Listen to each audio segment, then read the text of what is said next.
श्री कृष्ण के जन्म की कथा। भाद्रपद कृष्णाष्टमी को श्री कृष्ण जन्माष्टमी कहते हैं क्योंकि ये दिन भगवान श्री कृष्ण का जन्म दिवस माना जाता है। इसी तिथि की घनघोर अंधेरी आधी रात को रोहिणी नक्षत्र में मथुरा के कारागार में वसुदेव की पत्नी देवकी के गर्भ से भगवान श्री कृष्ण ने जन्म लिया था। ये तिथि उसी शुभ घड़ी की याद दिलाती है और सारे देश में बड़ी धूमधाम से मनाई जाती है। जन्माष्टमी के दिन भगवान श्री कृष्ण की जन्म संबंधी कथा भी सुनते सुनाते हैं, जो इस प्रकार है। द्वापर युग में भोजवंशी राजा उग्रसेन मथुरा में राज्य करता था। उसके आत्ताई पुत्र कंस ने उसे गद्दी से उतार दिया और स्वयं मथुरा का राजा बन बैठा। कंस की एक बहन देवकी थी, जिसका विवाह वसुदेव नामक यदुवंशी सरदार से हुआ था। एक समय कंस अपनी बहन देवकी को उसकी ससुराल पहुंचाने जा रहा था। रास्ते में आकाशवाणी हुई, हे कंस, जिस देवकी को तू बड़े प्रेम से ले जा रहा है, उसी में तेरा काल बसता है। इसी के गर्भ से उत्पन्न 8वां बालक तेरा वध करेगा।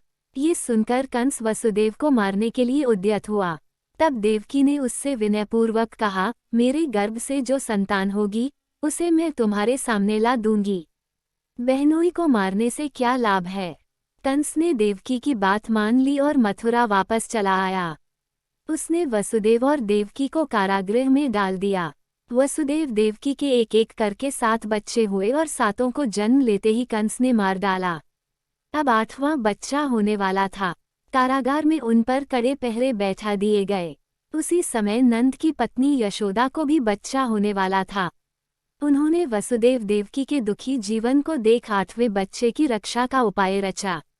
जिस समय वसुदेव देवकी को पुत्र पैदा हुआ, उसी समय संयोग से यशोदा के गर्भ से एक कन्या का जन्म हुआ, जो और कुछ नहीं सिर्फ माया थी।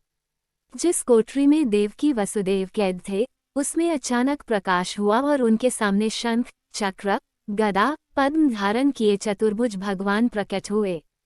दोनों भगवान के चरणों में गिर पड़े। तब भगवान ने उनसे कहा, अब मैं पुनः नवजात शिशु का रूप धारण कर लेता हूँ। तुम मुझे इसी समय अपने मित्र नंद जी के घर वृंदावन में भेज आओ और उनके यहाँ जो कन्या जन्मी है, उसे लाकर कंस के हवाले कर दो। इस समय वातावरण अनुकूल नहीं है, फिर भी तुम चिंता न करो।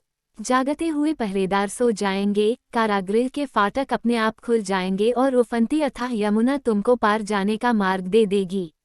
उसी समय वसुदेव नवजात शिशु रूप श्रीकृष्ण को सूप में रखकर कारागृह से निकल पड़े और अथाह यमुना को पार कर नंद जी के घर पहुँचे। वहां उन्होंने नवजात शिशु को यशोदा के साथ सुला दिया और कन्या को लेकर मथुरा आ गए। कारागृह के फाटक पूर्ववत बंद हो गए। अब कंस को सूचना मिली कि वसुदेव देवकी को बच्चा पैदा हुआ है। उसने बंदीगृह में जाकर देवकी के हाथ से नवजात कन्या को छीनकर पृथ्वी पर पटक देना चाहा, परंतु वह कन्या आकाश में उड़ गई और वहां से कहा, अरे मूर्ख, मुझे मारने से क्या होगा। तुझे मारने वाला तो वृंदावन में जा पहुंचा है। वह जल्द ही तुझे तेरे पापों का दंड देगा। ये है कृष्ण जन्म की कथा। ऐसी कथाएं सुनने के लिए हमारे चैनल को सब्सक्राइब करें। धन्यवाद।